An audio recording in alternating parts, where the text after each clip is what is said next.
Berbeda dengan kasus sebelumnya, mari kita perhatikan profil keuangan dari perusahaan distribusi sehat yang tersaji pada neraca saldo awal mereka. Perusahaan ini memiliki posisi aset yang sangat kuat sebesar 1,5 miliar rupiah dengan total utang 1 miliar rupiah dan ekuitas sebesar 500 juta rupiah. Struktur ini menunjukkan adanya keseimbangan yang jauh lebih sehat antara modal pinjaman dan modal sendiri. Dari data neraca tersebut, kita dapat melihat bahwa perusahaan memiliki current ratio yang tinggi, serta tingkat likuiditas yang sangat baik. Indikator-indikator positif ini memberikan keyakinan penuh kepada pihak perbankan bahwa perusahaan memiliki kemampuan yang mumpuni untuk membayar kembali pinjamannya. Hasilnya, bank dengan cepat menyetujui pengajuan kredit ekspansi yang mereka usulkan. Pembelajaran utama dari kasus ini adalah bahwa neraca saldo awal yang sehat secara otomatis akan meningkatkan kredibilitas perusahaan di mata lembaga keuangan.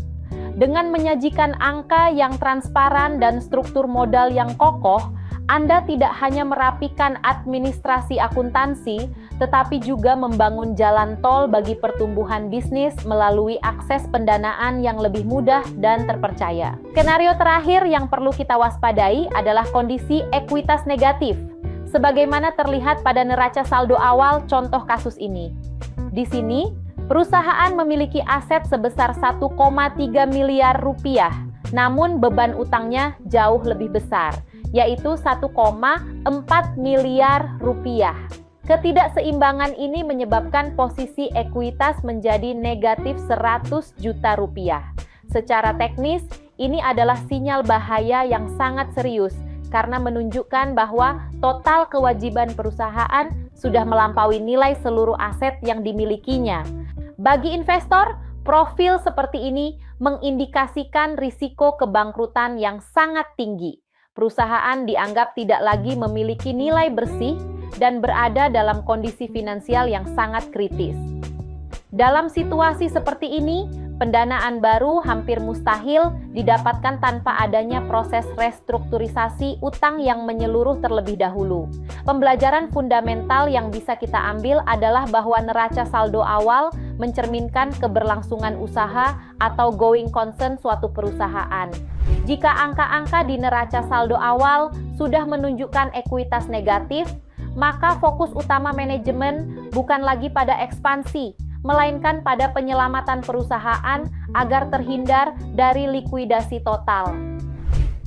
Sebagai penutup dari modul neraca saldo ini, kita harus memahami bahwa angka-angka yang tercantum bukan sekadar data statis, melainkan bahan baku untuk analisis rasio lanjutan yang sangat menentukan arah bisnis.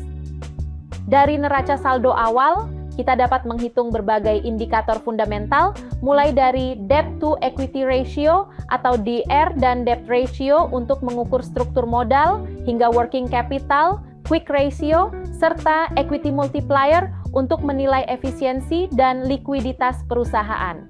Mengapa rasio-rasio ini begitu krusial? Karena hasil perhitungannya akan menentukan 4 hal strategis bagi perusahaan. Pertama, penilaian risiko kredit oleh perbankan.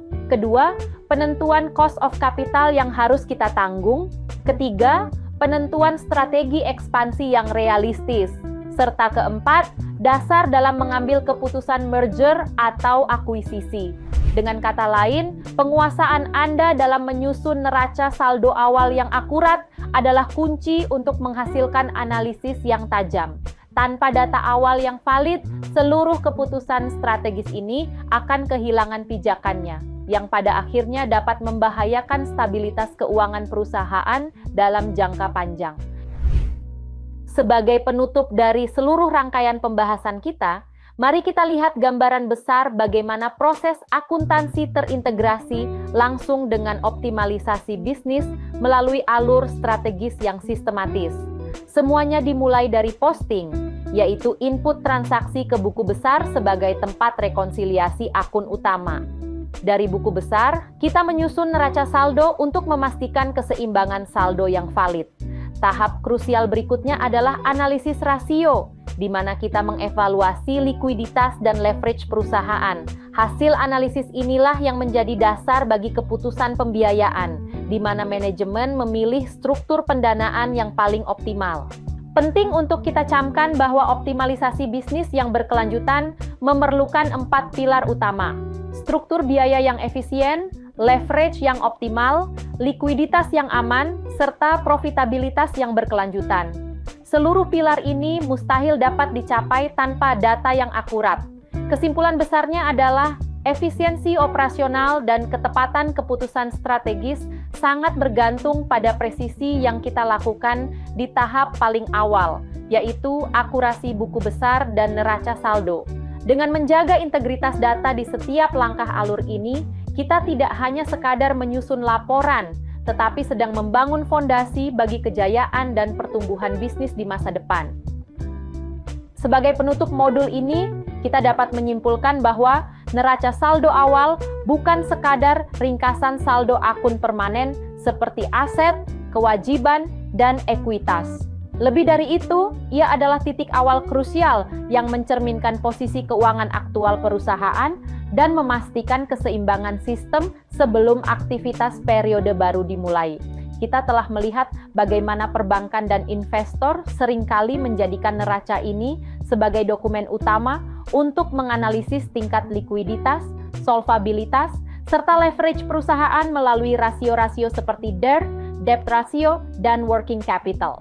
Ekuitas yang kuat dan utang yang terkelola memberikan fleksibilitas bagi perusahaan untuk melakukan ekspansi.